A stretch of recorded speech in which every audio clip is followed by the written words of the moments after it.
Hello and welcome to my channel. As you can see, I've got a VW Passat CC, and what's going on with the car is that there is a engine management warning light and a DPF warning light and a glow plug light that's flashing. So just going to start the car.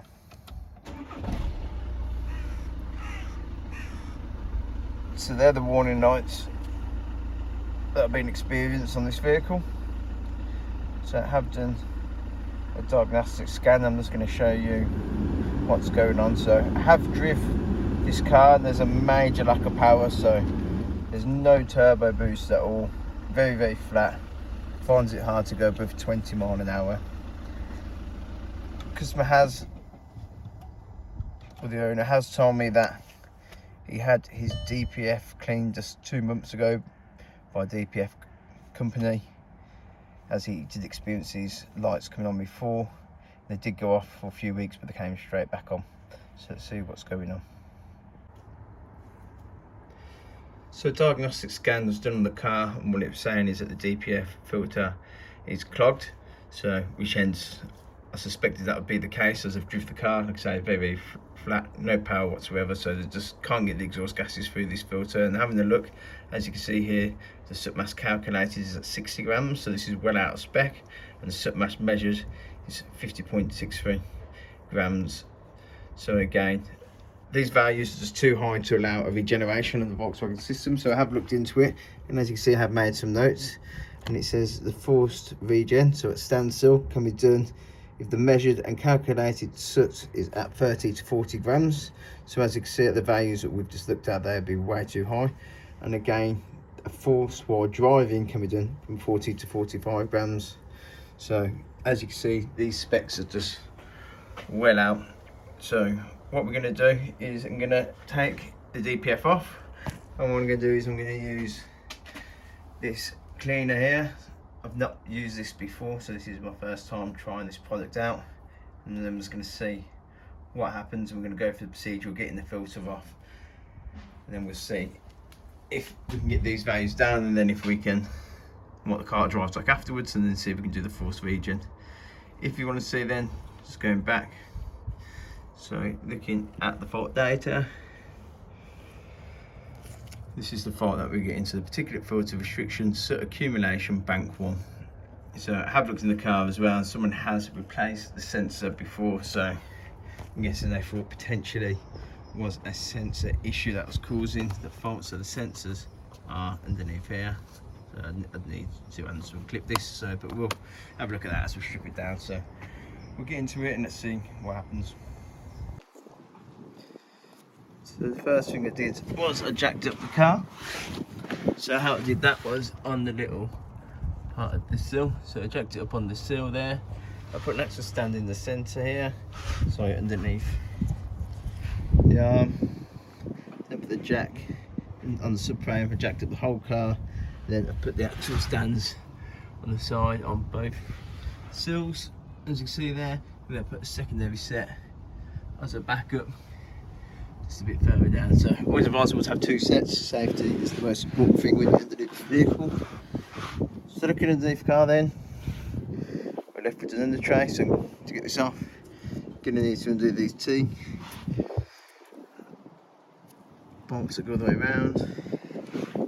And again, as you can see, some big ones at the back, and there's the same that they go all the way around. So I'll get this off, and then we'll have a look, see what's going to be happening next.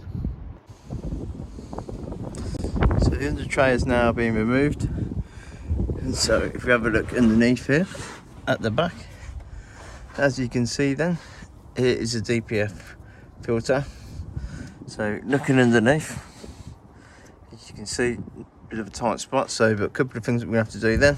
Straight away, what we notice, coolant pipe running underneath, so that runs round and down here. So it's held on by a bolt there, clamp there, and on the other side, if you follow it up, as you can see, there's a bolt also there and this clamp. So I'm going to have to drain the coolant to get that off.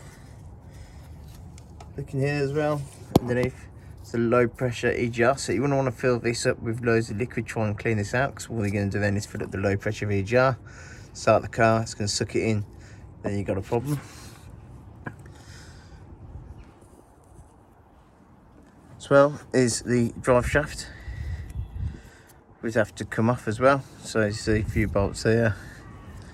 And what you have to do as well, undo these bolts, take the wheel off, and there's a bolt on the end. So first things first, then start the coolant draining. So I'm just going to take this clamp off, let it drain, get the wheel off, and we'll have a look as well to see what the nut is on the end, and we'll get this drive shaft out. So I'll get the wheel off, and then I'll carry on filming, see how we get on. So, and I'll undo this clamp and let this drain. So I won't record just undoing this clamp and letting it drain. So I've got the wheel off, and as you can see, here's the hub nut. So I have this US Pro kit that they advertise as a VAG drive shaft tool. So this is what you get inside the kit as well. So 24, 30, 32, 17mm Allen key and 14mm. So I've been full of these. You can see a bit of a different shape to the normal 12-sided one. But this is the one that, because I'm guessing the normal 12-sided socket will go in there. So going to undo this. Going to get these 3 nuts undone as well by spraying these with WD before you start. So you get that lower, and do them drive shaft bolts on the inside as well.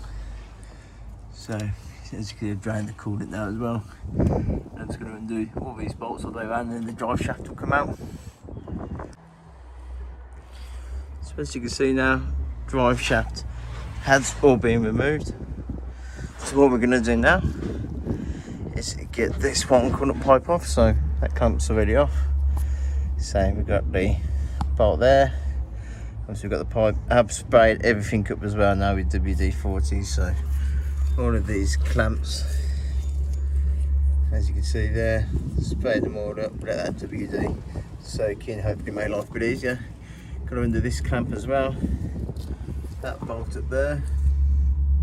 And then we'll get this pipe out of the way, and we'll start undoing some of them clamps as well. So I'm going to get this pipe off, I'm going to get this clamp off, I'm also going to get that clamp off, and then I'll update you. So let's have a look, see what that is. So as you can see there, looks like I can add a key bolt on the one. If I try and get the camera around onto the other side as well, just so you can see. Can't quite get the camera up there. So when I get these clamps off in, I'll update you to show you what heads are on them, so you know what tooling you're going to need. So I'll update you then once them 2 clamps are off and this pipe's off. So I've got the clamps off now. So just to give you an update. So the one bolt, as you can see there, the 5mm. So they are both 5s as well. Just see that, 5mm. So I was able to get them clamps off. The one was quite hard to get to, which was that one there. So what I had to do was undo the engine mount, wedge a block of wood in there, and it just gave it a bit more of a gap then to get the socket in there. So as you can see now, they're both loose and this is loose. So what I want to do now, so I'm going to try and get it down through this gap here in between the engine and the subframe. So this is a bit of a coolant pump. Also this wiring was connected here as well, so I've undone this wiring just to get this out of the way. So looking underneath then, we've got this coolant pump out my way as well. So as you can see here, it's a multi-spline socket. I've already cracked this off, so this is a 13. I want to get this plate off the bottom of the DPF, so a few more 13s. And looking up the side, twice up there, let's see, 2 13s there, and also some on the bracket right up there. So I'm going to get them off as well, and then we'll be going up the top. This is the last few bits, and we'll try and get this DPF out and through this hole. Let's see what happens. So I'm at the top now in the engine bay. So let's have a look around. So I've flicked that open. So that was what we were looking at earlier, the little heat cover over these DPF pressure sensors. Down the side here, these are just some hoses. I've disconnected them. There was on there, and one was on there. So I'm going to undo this bolt here. Again, this bolt, so I can get this out of the way. So we get down to the back, so you can see we have got some things here. So we've got a oxygen sensor, I believe underneath here as well. There is some temperature sensors, so but we'll see what's more visible when we get these two bolts out, and we'll see what's going on underneath there.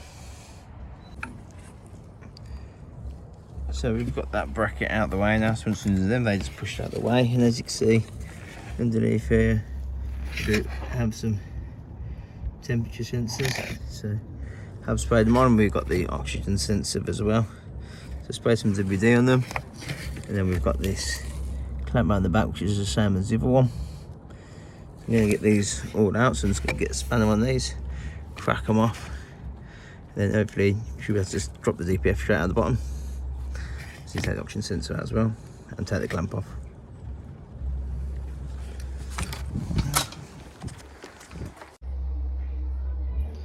So the filter has been removed. I was able to put it straight out of the bottom, so as soon as I undone that one clamp, I had a look underneath the car and the filter just came straight out. So I've got the piece of wood still in there. So if you have a look underneath, so you can see, I was able just to pull the filter straight down so you can see where it clamped on up there. Like I said, when I was underneath here, I was able just to get the filter straight at the bottom. It just came straight through this gap here, so it wasn't a problem at all. So having a look at the filter then, so I'm not sure if we can see much in there. It's a bit dark. I'm going to try, I'll get a camera in there and endoscope and have a look to see what's going on before we put the fluid inside. So just looking in the boot of the car as well, just to show you, this guy's obviously had this issue for quite a while with this car. Let's try all sorts of DPF cleaners by the looks of it. So these are empty. This one's obviously been sprayed in the exhaust as well, so let's see how we get on. Like I'll do an endoscope to have a look inside, let's see what it looks like before. Let's get that cleaner in there and have a look, see what it looks like after, and let's see what comes out. So just going to inspect inside this filter now. So I'm just putting in the scope in the bottom first. And having a look inside. So this is what the filter looks like in there at the moment. As you can see, it looks pretty sooty in there. Does look like you can see through some of the holes, but as you can see behind them, it does look full of soot.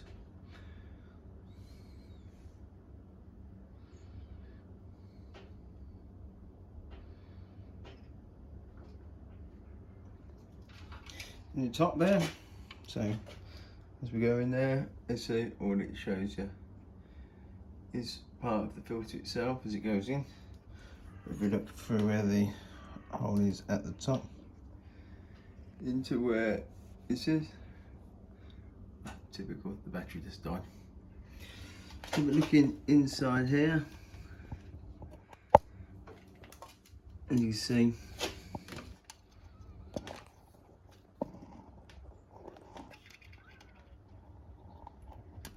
it is quite sooty in there.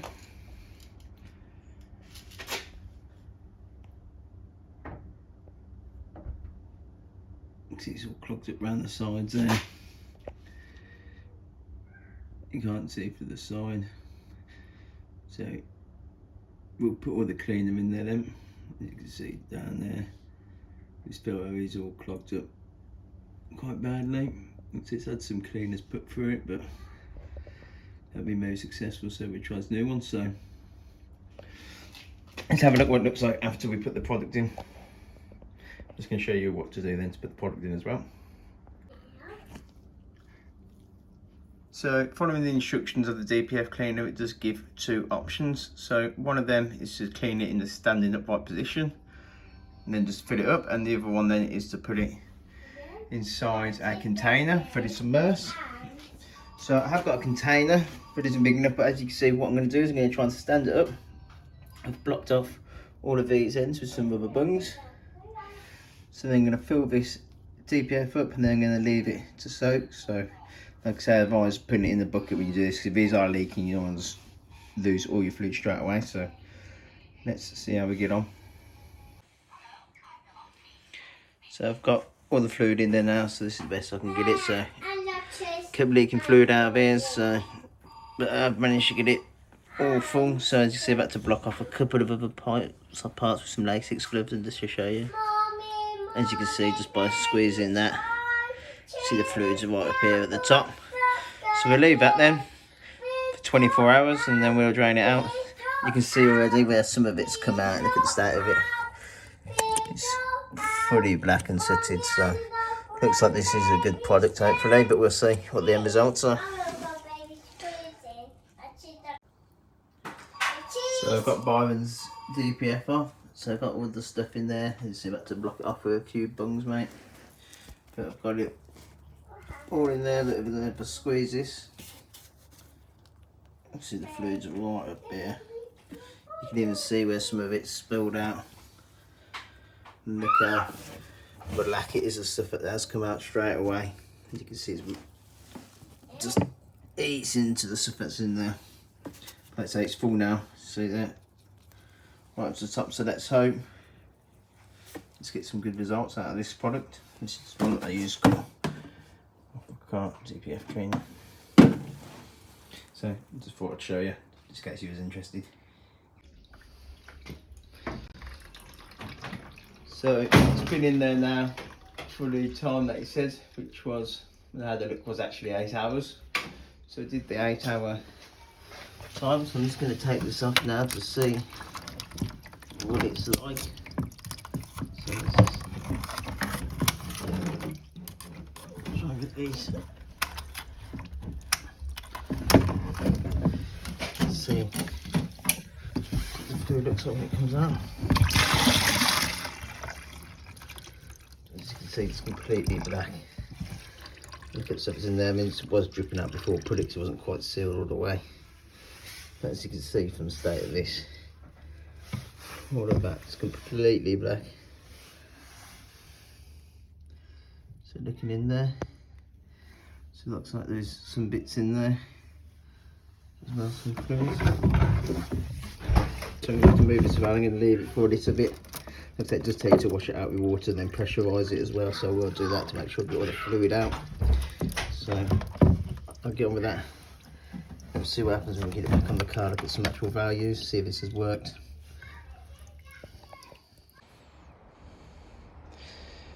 So I've done the cleaning of the filter now, so just to show you what it looks like. So looking in there, you can see there's still signs of some soap, but just look clean in there. On this side, as you can see, it does look like there's bits that clean, but there is still signs of some carbon in there, look. What we need to be able to do is just be able to get this filter to the point where it can be regenerated. So I'll get it back on the car and let's see what happens.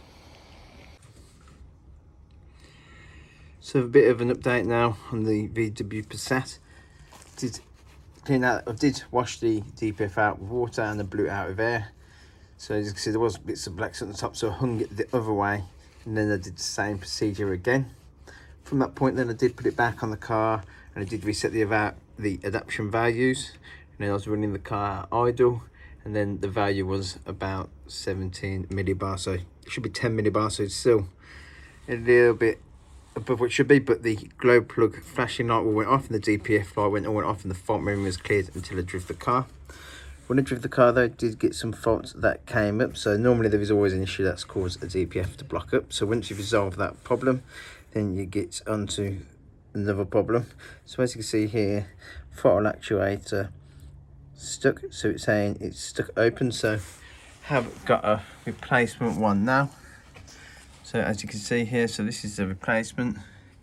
So just to show you, so I've just got this hooked up to a power probe. So if I activate this now, so this throttle now works. So we're happy with that.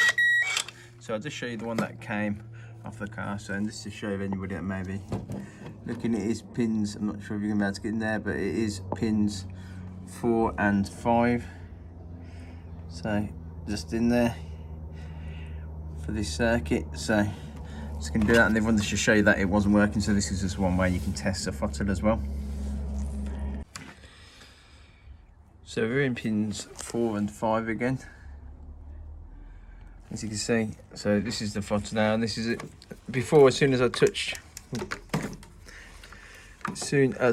the wire on the other one, you could just see it was making a circuit straight away. And as we go onto this one, so I'm just going to try and get it down, sorry. So as you can see, so I've got this held down, so on there. So there should be a circuit going through this motor. And as you can see, it's just nothing. If I activate this, it doesn't do anything whatsoever. So this is definitely faulty, just like what the fault data is saying. So we're going to get the new one on. Then we're going to try and get this car all resolved now. Got it all built back up now. So just going to teach the throttle into service function. Electronic throttle down. It's okay. And it's going to ask us what car we're working on. It's in a VW. The ignition is on, yes.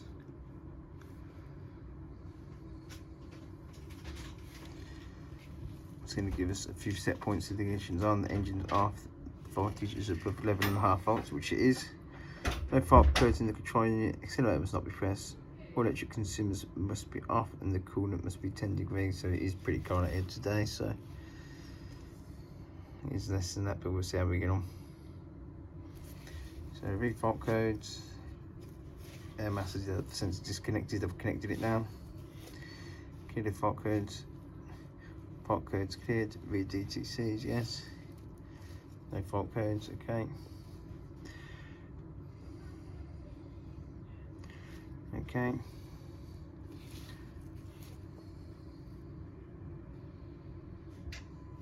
There we go, so it's giving us some, so it's running. I did hear some throttle noise, so I heard it go one way. I go the other way, so.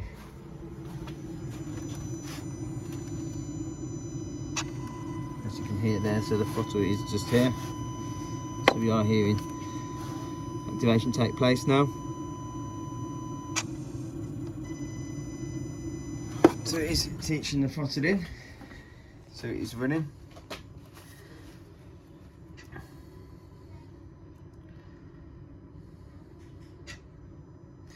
So it's finished. Okay. So switch off ignition for 5 seconds to set the throttle, and then it's completed. Okay. So going to turn the throttle off now. Then I'll start the car up. We'll go for a drive and we'll just see what fault codes come back, and let's see what we can do then. See if we can get this resolved. So I went on road test, and all the fault memory was clear. So I just thought I'd just quickly check the regeneration, and where I was going through the settings where I was failing last time, it just automatically went through.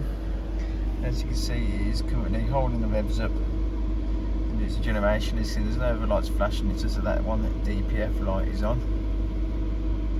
So it says that this can take a half hour to 40 minutes. So we'll see what happens after this procedure is done, whether that warning light will go off. So there's no other lights on now, it's just the one that is on. So let's see what happens if that light does go off once this regeneration has been completed. As you can see, cleaning out the filter now, obviously has got it into the limit where this before was just shutting down straight away, and now as you can see it does allow it to start. So let's see what happens.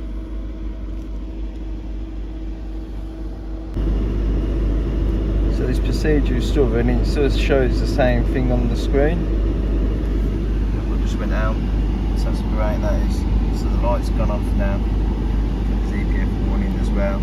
So this regeneration must be working now. So everything is looking fantastic. We were nowhere near getting this car to do this before we used the cleaner. So that product's obviously a great product.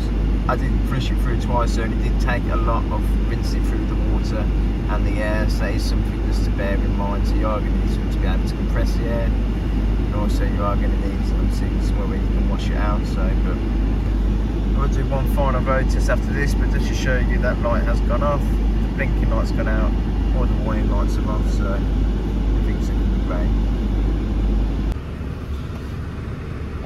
So the revs have just dropped on this car.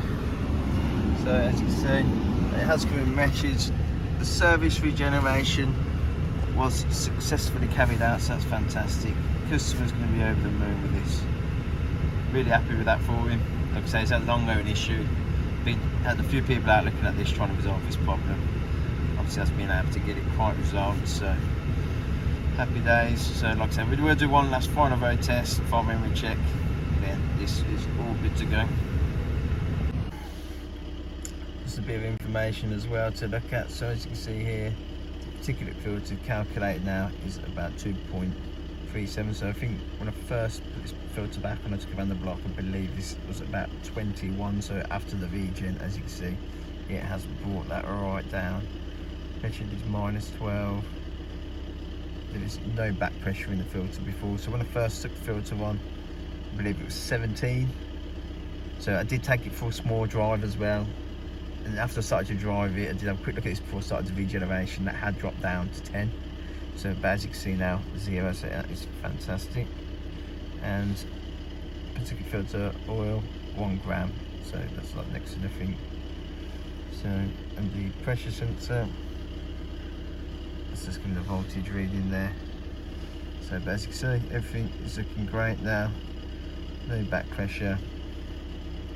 Everything's all in the limit. Warning lights are all off. Fantastic. So I've done a few miles in the car now. As you can see, all the warning lights are off. I've just gone back into the faults, and this is the only fault that is stored, so there's no warning lights coming on. Speak to the guy about this fault, but I'm going to leave the video here now. So all them faults have now been resolved. I hope you like this video. I hope you find it useful, and if you want to see more videos like this, give me the thumbs up and please subscribe. Thanks for watching.